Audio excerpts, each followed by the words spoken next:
This way. You nervous? Yeah. Don't be nervous. It's the lights. It's not the Okay, wait. Let me just first ask: Is everybody a Christian here? Would everybody consider themselves a Christian? Yeah, everybody would consider themselves a Christian. I just want to make sure, because you know what I'm saying. Pandemic happened, Corona. You had a lot of time to think. To change your mind. So I just wanted to make sure. Okay, so how many people in here grew up in church? Everybody grew up in church. Not Daeshawn. You grew up in church. Yeah. Okay, what was church like for you growing up? I went to 2 different types of churches. So Okay. the first church I went to was a non-denominational church. We had like an apostle and a bishop.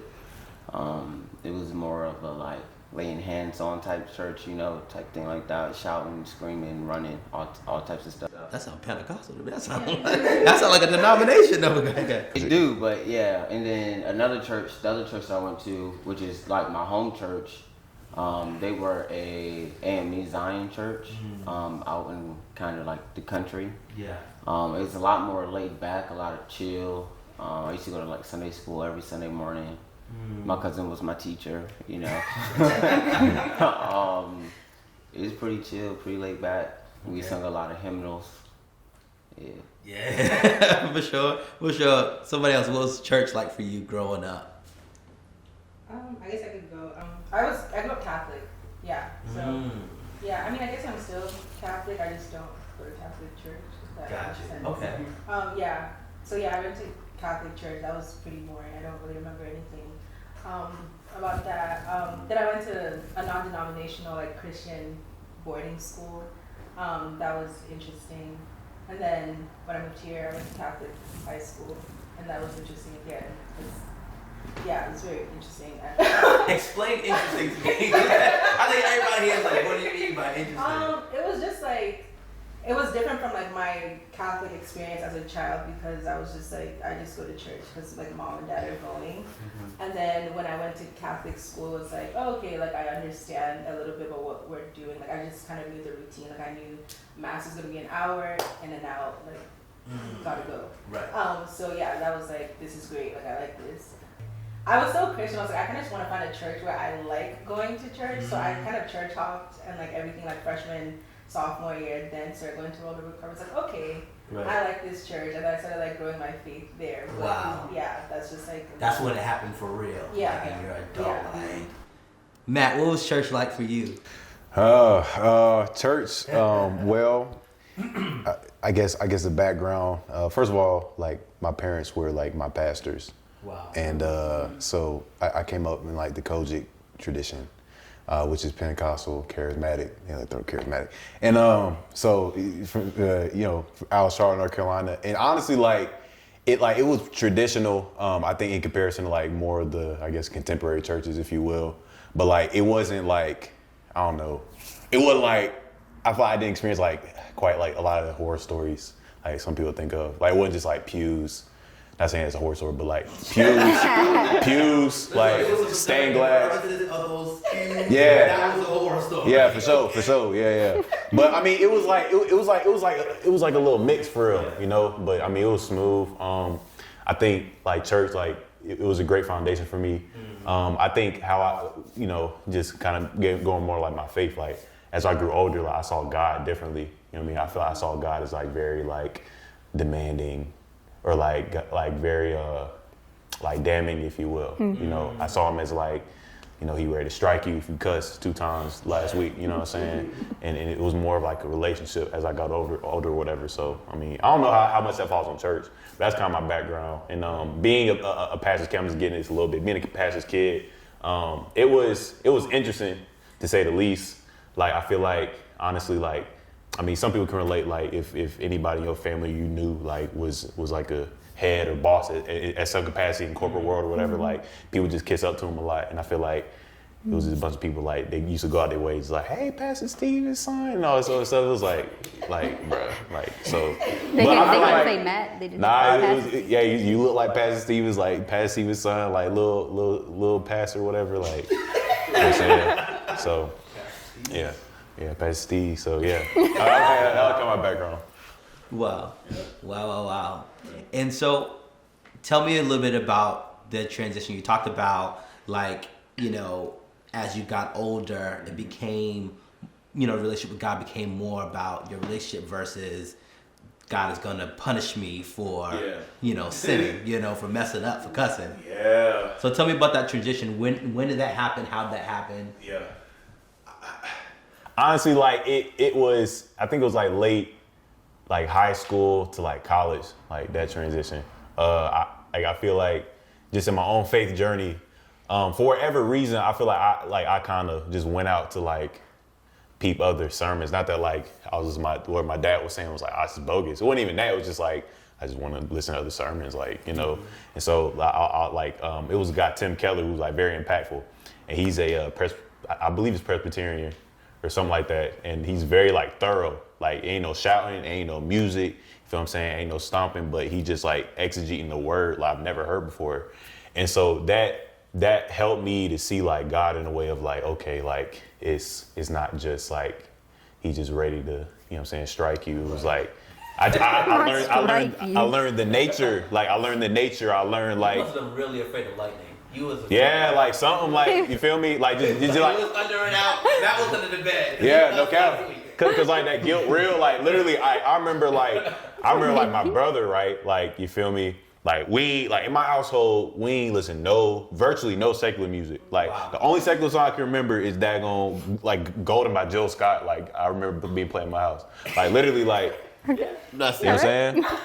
He said sing it. Because he was specific about the song. Yeah, like, you feel me? He's telling the truth. Right. And that song's almost gospel. Exactly. Like it's like, Exactly. it's mad positive. You know, what's that song? It's yes, you can. Optimistic.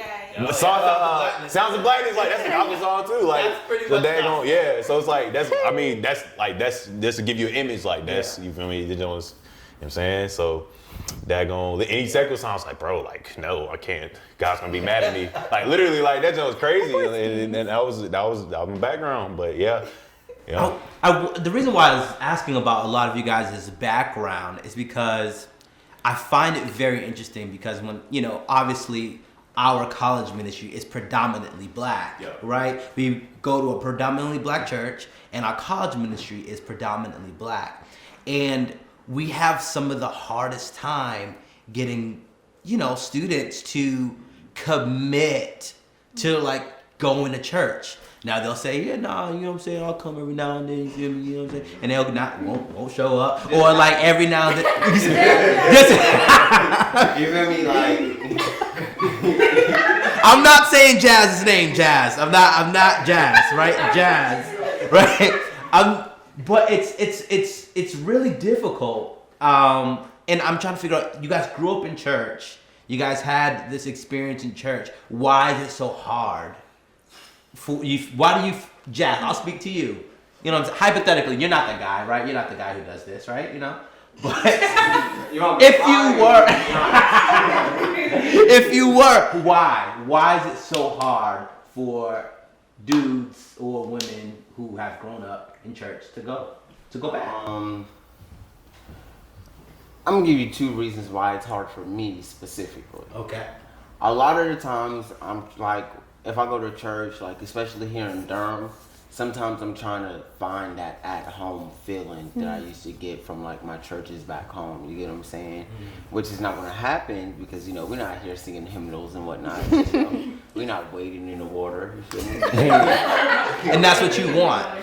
No, not necessarily. It's just what I'm used to. Yeah. You get what I'm saying? And so it's an adjustment. Like, I know, like, yeah, you're supposed to be going for God, you know, to get the word, da-da-da. Like, my mother instilled that in my head every Sunday. You get what I'm saying? But it's just like, it's not a known location. Like, it's kind of foreign to us to be in a different house. You get what I'm saying?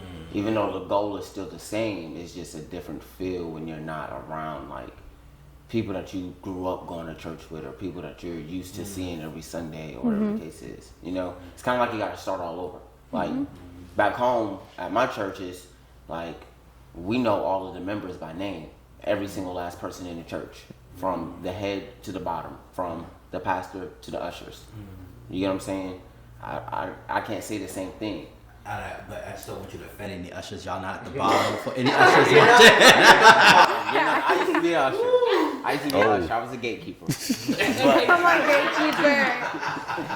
But Yeah, you're an usher boy. yeah, I was actually the president of the usher. Oh, wow. Just so you know. Wow. Just to be clear, But I was leading the thing. I put that respect on my name, right? But another reason why I feel like it's so hard is because, like, for college students especially, it's just like we go throughout the week, you know, with classes and things like that, and then sometimes we go party Friday and Saturday, and then we just don't have that energy to get up. Like, I'm gonna be honest, like, shoot, I went out last night. Yeah. Okay. So what you're saying, it's essentially two things. It's one, this is not what I'm used to, and two, I'm tired. Yeah. Okay. For me, I For can't you. speak for everybody, Okay. but for me, But those are your two reasons. Yeah. Okay. Why do y'all, Shila? Why do you think it's difficult? I would say for me, and honestly, I think a lot of college students who like grew up in church like feel like we just got so much as we were young that we don't want it. Like we don't want to go. And so we've been so immersed in like church, and like even going to church, I didn't understand it. So I was there and I was just like, I just don't get this at all. So when I get to college, I'm kind of like, I don't want to be in this culture. I don't want to be in the church. Like, I don't want to be there because I've been in it so much. Like, I was forced to go to it. So I don't want to be in this space that I was forced to go to as a kid. So yeah, that's honestly why I think a lot of college students just don't go at all. Well, this is really interesting because I'm kind of hearing two of the same thing here. Because you talked about in your old experiences that you went to church. It really was the people that were there. You knew everybody. It was about the community. Yeah. It was the community aspect that was really, really important to you. And now you're removed from that community, and now you're trying to be convinced to now go into a new community and do the same thing. But now you're an adult, and so I'm supposed to be doing it for a different reason. I'm doing it for God. And so there's that disconnect because you're supposed to always have been doing it for God. But it's like now I don't really have the community I'm looking for, or not necessarily looking for, but what I'm used to. Yeah. Wow. Yeah, I was also gonna add, like, for me, I felt like I was kind of like betraying my old church when I started like loving World Overcomers. Yeah. Wow. And like honestly, it's something I still like go back and forth with now because like I want it, like I post World Overcomers and I would say like I love World Overcomers more than my like home church, and World Overcomers has become my home church. But like I grew up in my other home church, and like they see me like as like their child, and like it was incredible for that season, and like. But now in this new season, I like do need a new church and have like found a lot of like guidance in World Overcomers, but it still feels like it feels grimy, like I'm cheating on my old church. It's like Like I would want to post it. like you don't cheat on your barber, do you? You know what I'm saying? If I move, start slicing you, you know what I'm saying? absolutely. If I move, Yeah. Like, absolutely. I'm sorry, it's not a cheat. It's just like I moved. You know what I'm saying? You can't have a long distance. I don't even think it's the same thing because you can't have a long distance relationship with your barber. You can't do it. You go. You got money like that. So okay, Daeshawn, what you want me to call you? Dae's fine. You know what I'm saying? So Dae, you aren't somebody who grew up in church for real. You know, you went, you know, every now and then, but you didn't necessarily grow up immersed in church culture, etc. What made you decide, okay, I'm gonna come to church? Honestly speaking, I was kind of forced by a friend Okay. at the beginning. But when I went, I started like, you know, getting filled. But can we hold on? So Okay. I want you to break down why did you need to be forced, and what was your reservations? What was the fight? Jesus. Tell the truth. I was a madman. I was real angry a lot. You know what I'm saying? My friend, he knew that. He saw it. He was like, he was a cute church guy, and he was like, "Yo, you come to church with me?" I'm like, "Nah, I'm cool. I'm straight. I got it." You know what I'm saying? I internalized everything I was going through, and I try to make it something I could do it on my own. And I had lost my aunt, and that was kind of like the turning point. Like, yeah, come to church with me. And I came to church, and I started, feeling better. I was getting filled, and I just never looked back, honestly. Like I was like, I seen the change from me being angry all the time, going to church, really starting to get in the Word, and I was like, wow, feeling like this joy that I never had. You know what I'm saying? So wow, that's incredible. Yeah. So for all of you who have had like this church like experience,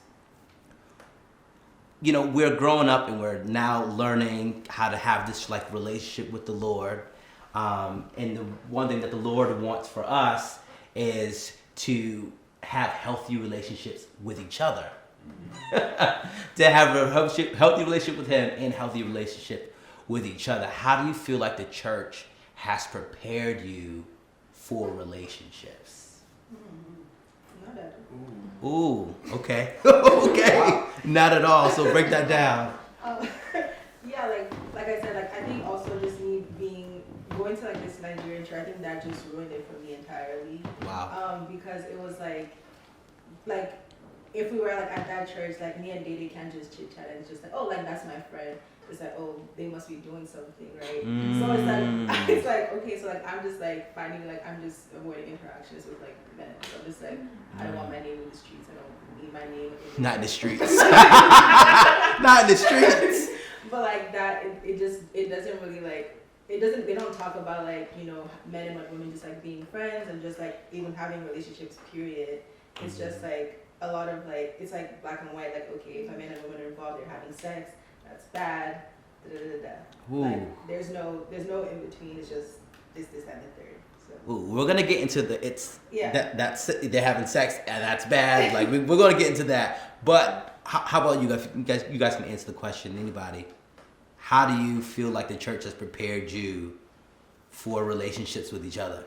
Jazz, you're saying no too. I don't think at all. I remember at times, like in my old churches, they would be talking about like certain things, and they would remove all the children from being in the area. You get what I'm saying? Like we would have to be separated, or if like we used to have a gym at one of my churches. You get what I'm saying? And so like if sometimes we'd be playing basketball, sometimes we'd be playing different games and stuff like that, and we tried to, like I said, a lot of us, we were like cousins. Not everybody, but a lot of us. If the guys weren't with the guys and the girls weren't with the girls, they made it bigger than what it actually was. They made it seem like our interactions weren't as like pure as they really were. Wow. And so they really like kind of like instilled in us like, no, you need to go play with the boys. No, you need to go play with the girls. Stop being fast. And it's just like, that's the term, right? It's just, yeah. And it's just like, dang, I can't have female friends. Like that's a problem, like who wants to be surrounded by? Never mind. But yeah, like you don't enjoy a sausage fest. No. not at all. We have to cut that out.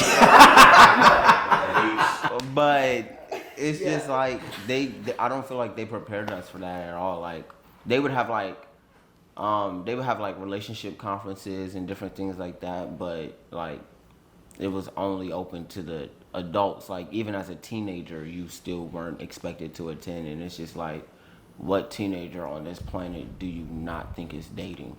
Wow. How realistic is that? All right, like they might be dating, but we're for sure dating. Yeah. Right. Like, yeah, I was also gonna add to that, like, as many times you tell somebody like don't do something, when you tell that to a child, you only make them want to do it more. And now they're just doing it secretly and like not talking to you about it. And like something that was really beneficial for me was like my youth pastor was also a teacher, and she was very like open and honest about it and was like, I know what y'all doing. Like don't even sit here and lie to me and act like y'all aren't.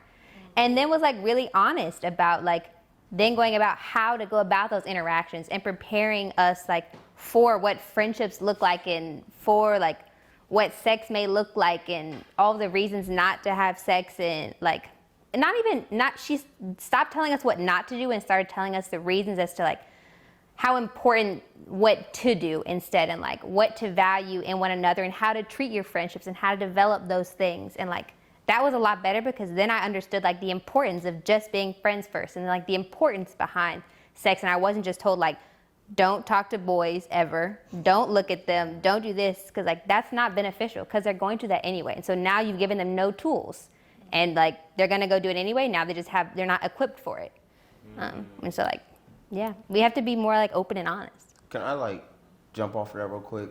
She was basically what you said about like when you tell a kid not to do something, it just makes them want to do it more. Like some of the strictest people really like raise the sneakiest kids.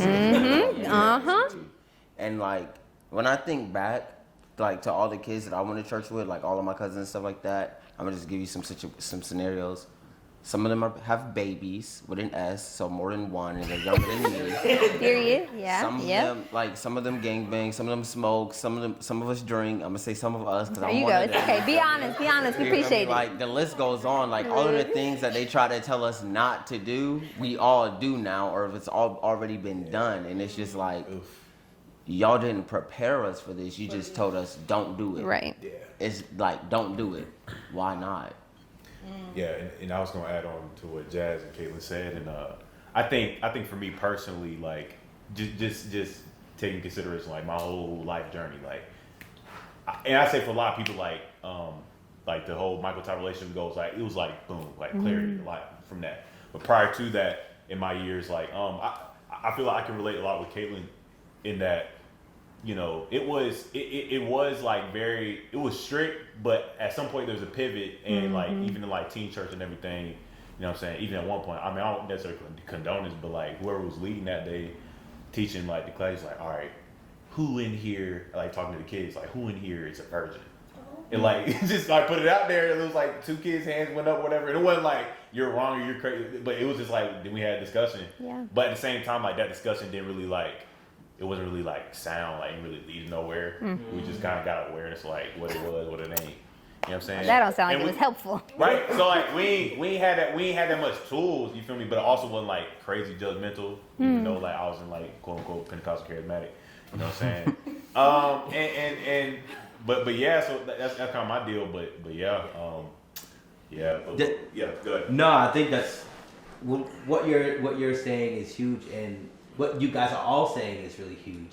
And it's so interesting. It's like the place that has so much to say in regards to sex and the do's and the don'ts are the same people who weren't equipping you to make those decisions in a sound way. But they all of their advice was coming through gossip, and their views were coming through mess and don't do this and don't do that, and didn't give the tools. I think that's a really interesting subject there. Now, for you, Day, who didn't grow up in church, different environment, how did you learn about sex? I really don't even remember like having that talk. Like my mom had to talk to me, my dad had to talk to me. I think I learned it through my older brothers and cousins. Same. Like they were having sex, and you know the younger brothers and sisters was like, oh, what you trying, right. And we kind of like learned it through that, you know what I'm saying? Just being sneaky, you know what I'm saying? Like hearing what they talking about, and then that's kind of when I got old enough.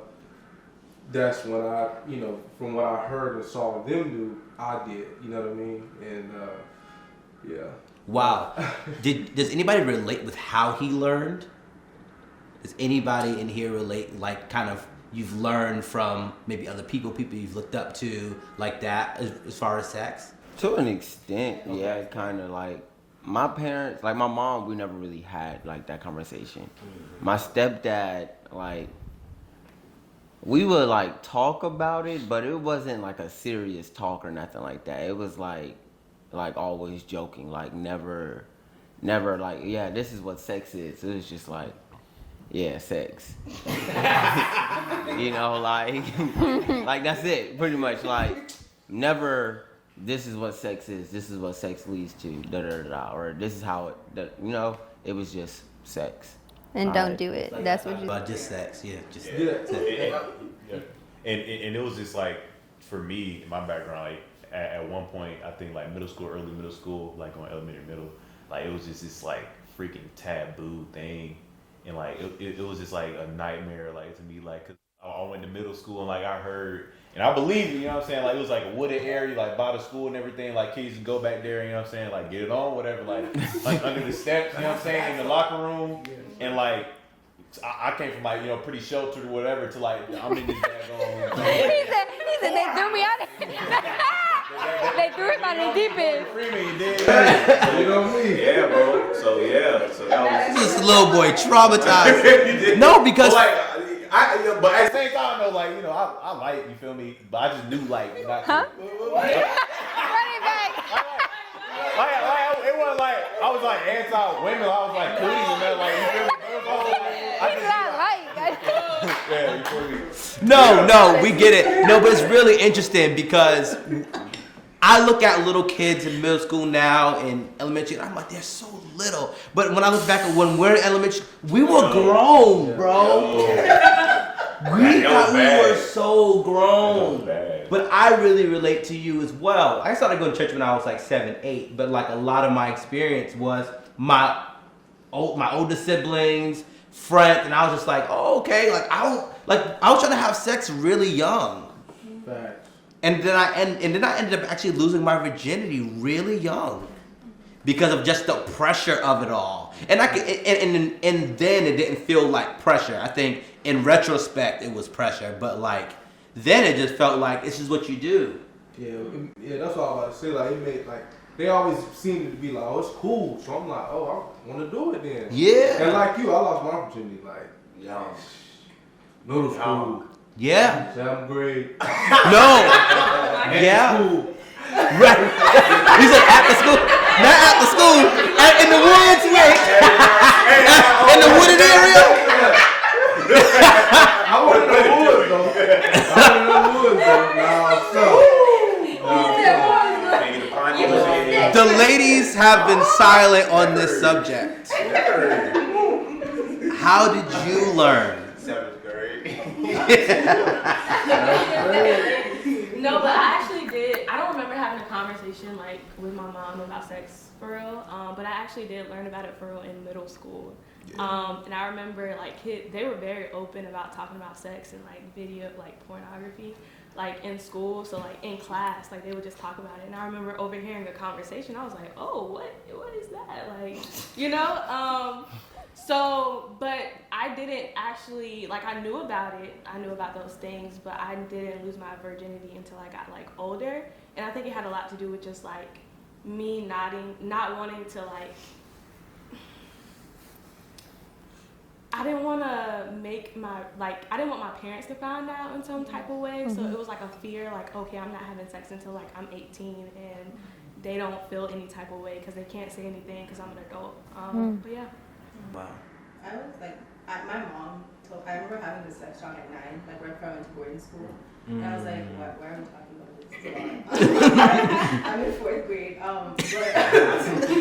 I mean, I'm glad like she did because then when I went to a boarding school and it was a very American school, like even though I was in Nigeria, but it was like, so like I had very different, like a lot of international kids, like people were doing a lot of stuff.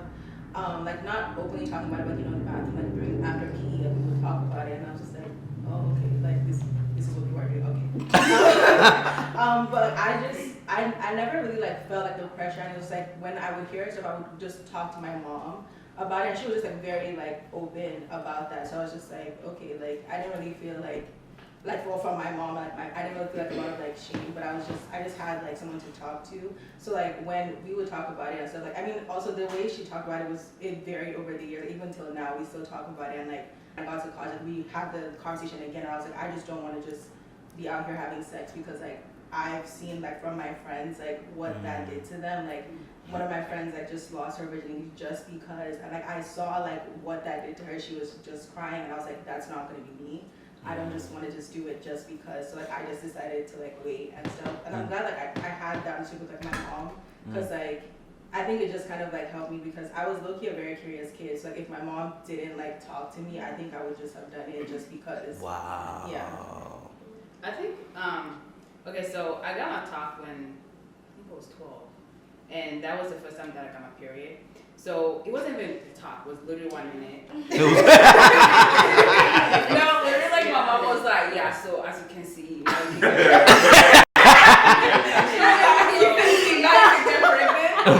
literally what she said. And I just read with that for the rest of my life. I was just like, yeah, I'm not ready for a baby. And I was like, I don't want to have sex at all. So like when I was 18, that's kind of when I was kind of like, okay, like I want to learn more about like what sex is, right? But then because I was also getting like closer to God, because like in church they say like don't have sex. But I was like, I don't want to just not have sex because you said so. You know? So I just like kind of like had to do my own research and actually like pray about it and actually like I really like I was open with God. I was like, you know, like actually educate me about why do you want me to keep it, if that makes sense. And he was really open. So like it was he was really open. So like it's like for me I decided to wait because it made sense when he explained why I should wait. In my head I was like, it makes so much sense. It wasn't really like something that I'm doing because like, oh, like the Bible says so. I think you said an incredible point because a lot of what we learned was don't do, and what happens is we leave out a whole lot of the why, because when you're young, what you hear, just do what I say, right? Just do what I say, don't ask questions, right? Where eat a child. You said what? Stay in a child's place. Exactly. And then let them act up, do what I say, not as I do. Not as I do. And so I think that's a really huge point, Pascaline. It's like, yo, like you had to figure out what is it about sex too early that will hurt me or damage me, or because then you learn, because if you get taught, oh, you'll have a kid too early, or STDs, you learn the protections from both. Exactly. Yeah. So it kind of makes me want to ask the question, what do you guys wish you would have learned from the church or even your family in regards to that subject?